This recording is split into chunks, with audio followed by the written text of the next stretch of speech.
Hi, Tigers. I'm Tim, here with Principal Motherspaw. Thanks for being here. Thanks for having me, Tim. So today, let's talk about some evacuation procedures at school. So the first question would be, why would we have to evacuate in the first place? Sure, we'd have to evacuate school anytime school is not safe. There could be a variety of situations that could cause that, like a gas leak, a fire alarm, after a lockdown. There's a myriad of situations that could cause an evacuation. But the most important thing to remember is that you're going to evacuate when you hear the announcement to evacuate. So, for example, if you hear a fire alarm go off, we're kind of programmed to automatically start getting out of Dodge. We're going to take off.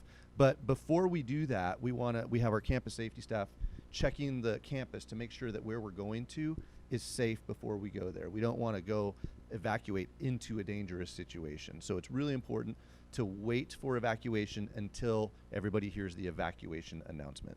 Right. So how would evacuation run when students are still in class? Sure. So let's say the fire alarm goes off. What's going to happen is that campus safety staff, we're going to be looking all around campus to make sure the area is safe while the alarm is going off. And then as soon as we know it's safe to leave classrooms, we'll sound the evacuation order over the all-call system.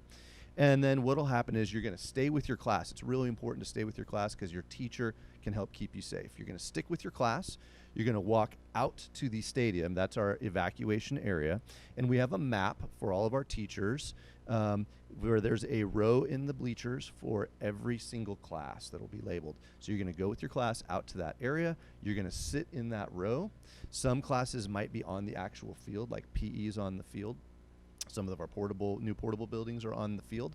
So you're going to stay with your teacher. They'll help you find your area that's on the evacuation map in the stadium. And we're going to go there, and your teachers are going to take roll once we get out there to make sure that we have everyone accounted for. So it's really, really important to stay with your class. And you might notice that your teacher is going to be holding up a folder that's either green or red. And what they're doing is when they hold up a green folder, it means that all the students that left with them during the evacuation made it out there and they're all good to go and everyone's accounted for. If you see red, that's because a teacher has taken roll and noticed they're missing someone in their row from their class that was there when the evacuation started.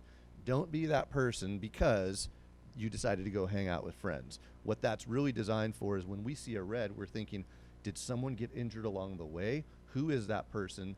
And how can we find them and make sure that they're safe? So that's why it's so important to stay with your teacher and go to your designated evacuation area that your teacher has on their maps. Right. So me personally, I like lunch. I know everybody else likes lunch.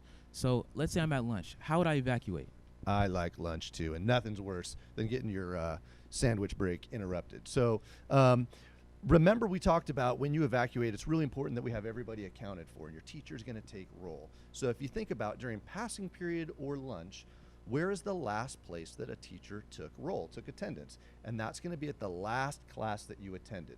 So let's say it's between second and third period and an alarm goes off and the evacuation order goes out. You are going to go out to the stadium calmly.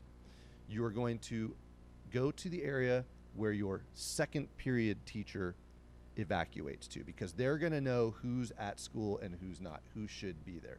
So if it happens between second and third, you're going to go find your second period teacher out in the stadium. If it happens between fifth and sixth, you're going to go back to your fifth period teacher.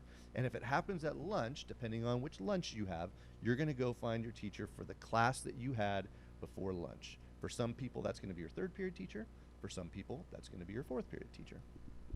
Thank you. That makes a lot of sense.